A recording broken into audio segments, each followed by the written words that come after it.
Palalakasin natin yung oversight function po talaga. Yung totohanan at seryosong pagtingin at pag-aayos kung paano na-implement. Marami po tayong magandang batas, Mr. President, hindi lamang po talaga na ipatutupad ng maayos sapagkat kulang po tayo doon sa mga taong dedicated enough to look into these areas, Mr. President. Alam mo, sa totoo lang, ang kulang natin actually, sad to say, ang ginawa itong paramihan mga members ng Congress is, alam mo na, ito yung walang ginagawa at pumasok lang dyan, lalo na yung mga mayaman, milyonaryo, may negosyo, simply to protect or enhance their finances sa pagkatao nila. But wala tayong mga crusaders kagaya ninyo na pag naumpisahan yung o pag-usapan yung mali, that na follow up ninyo hanggang huli. Para sa akin, kailangan natin marami, kung marami kayong ganun ang asal sa buhay, maraming Rolante, Marcoleta ang dapat nasa Senado. Pero kung may isa lang at mailagay ka doon, malaking bagay na yan at marami ka nang magawa. So para sa akin, dapat nandiyan ka sa Senado at sinabi ko sa mga tao, I said it before and I will say it again, yung Rodante Marcoleta na yan, kung hindi ninyo gawaing napakamalas na bansang ito. Yan, mga negosyante, bilyonaryo, to protect their own interest. But wala kayong mga tao na gusto talagang magsilbi para sa tao. So, para sa akin, I will vote for you. I will ask the people to vote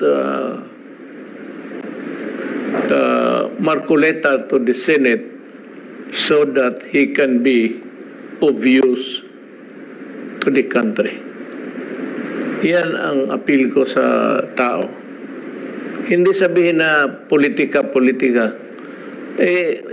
Wala nga, hindi naman ito nagpapartido, nagpaparada dyan na anong klase-klase.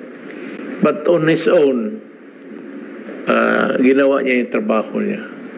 And your one distinct episode ng buhay mo, hindi na manalo. Talo ka o panalo, sa Diyos na yan.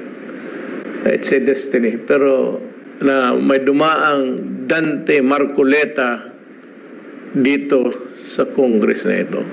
Kung mapahaba natin ang termino dyan sa Congress, whether as a congressman or as a senator, what I would like him, ako mismo isang Pilipino, gusto ko, Marcoleta sa Senado.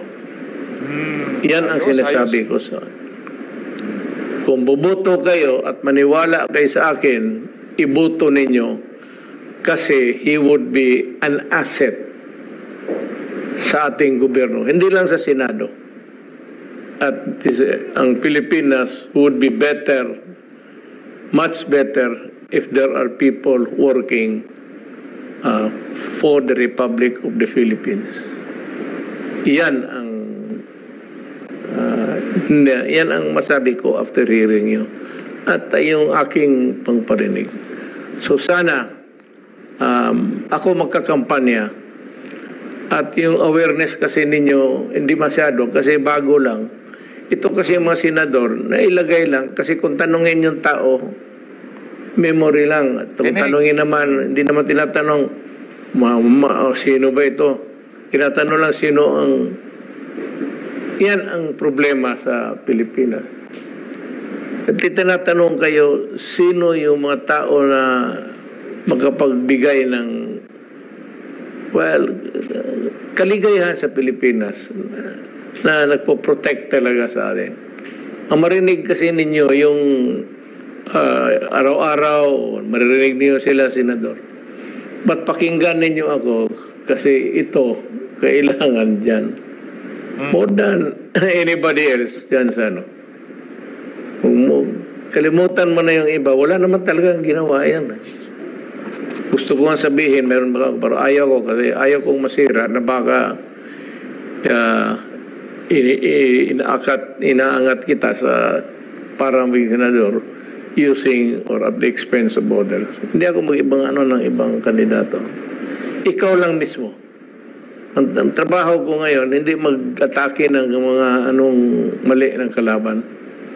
Wala akong, itong panahon ko ito para sa iyo lang. Vote for Marcoleta.